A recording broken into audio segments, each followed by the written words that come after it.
Principaux risques, alors si vous voulez, il y a deux angles. Le premier, c'est en termes de fréquence, de probabilité.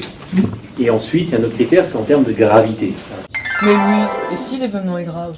Eh bien, dans ce cas, les différents responsables se réunissent au COD, à la préfecture, pour mieux coordonner les actions, être efficaces rapidement et appeler les renforts si nécessaire. Mais Louise, qu'est-ce que le COD? C'est le complément d'objet direct, le COD? Mais non, Mathieu, le COD est le centre opérationnel départemental. D'accord. Bah à quoi il sert? Le COD, c'est la cellule de décision où le préfet ou son représentant prend calmement et en toute connaissance de cause les bonnes décisions pour gérer la sécurité et faire que tout rentre dans l'ordre.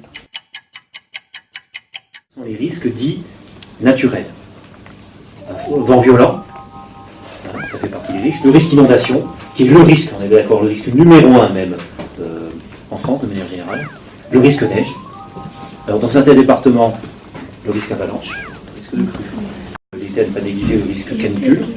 Parce que vous avez vu, l'été va faire très chaud. Et donc, ça fait partie des risques. On doit gérer ce type de risque. Voilà, donc les risques météorologiques, c'est en termes de probabilité et en termes de fréquence, c'est les risques les plus courants. Et dans ce sens-là, ce sont les principaux risques du département. Nous avons 2 sites dans le département qui sont très sensibles, on va dire, à risque. C'est un site industriel, que vous connaissez tous, c'est Solvay-Innovine, sur près de Dole. On a aussi donc le barrage de Vouglan, partie justement au sud du département, plutôt sud, plus au sud.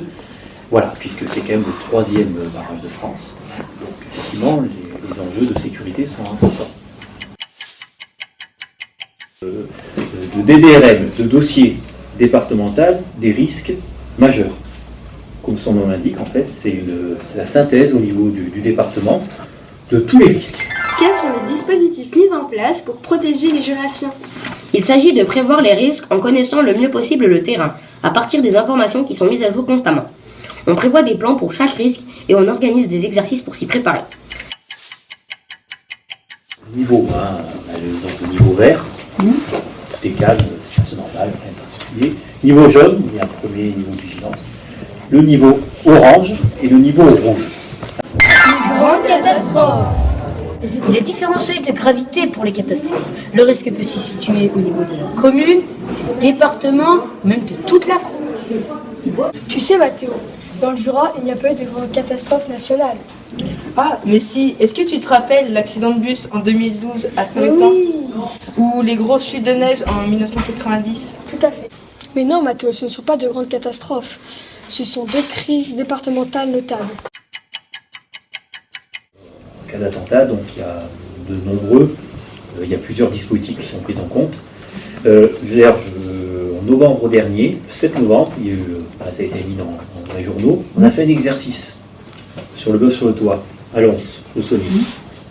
Voilà, ça c'est quelque chose qui est très important, c'est-à-dire c'est une préparation. Là on est dans la prévention, c'est-à-dire qu'on a testé, hein, comme si 2 personnes rentraient dans la salle d'immeuble sur toit, armées, et qui tiraient sur des personnes qui étaient C'est une dedans. salle de spectacle, hein, Voilà. sur le toit, ceux qui connaissent. Voilà, tester les protocoles internes, hein, la manière dont les forces de l'ordre doivent intervenir pour neutraliser les terroristes, la manière dont les services de secours doivent aussi intervenir. Parce que là, on est dans un cadre un peu particulier qui sort de l'ordinaire. Hein, parce que notamment, la priorité, c'est la sécurisation du lieu, des accès, etc. Et l'intervention. Et aussi, les blessures qui sont faites dans le type d'armes à feu sont des blessures différentes que celles que l'on rencontre sur les blessures de guerre. Donc voilà, si vous voulez, il y a certains protocoles qui sont testés qui ont été testés lors de cet exercice. Encore une fois, les dispositifs et les plans prévus à cet effet. Quand il y a plus de 12 personnes impliquées dans l'incident, on va déclencher le plan NOVI, ce qui signifie nombreuses victimes. Plein de personnes peuvent être informées d'un problème.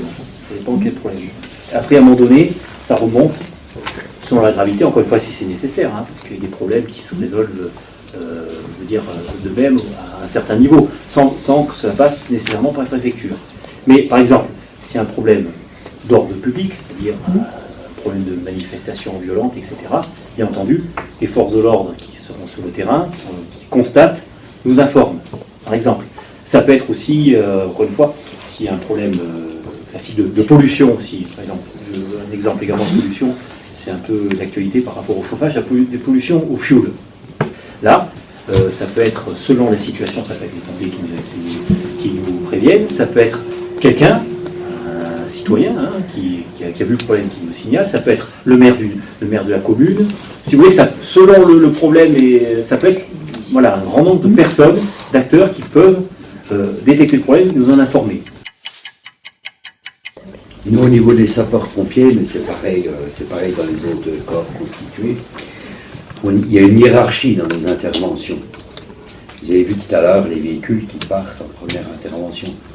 Mais quand on envoie 1, 2, 3, 4 véhicules, à plus on va envoyer de véhicules, à plus il faudra mettre un niveau de chaîne de commandement. C'est par rapport au grade qu'on a et aux qualifications qu'on a. Et donc quand on a un certain niveau de commandement, on est formé, nous, pour ça.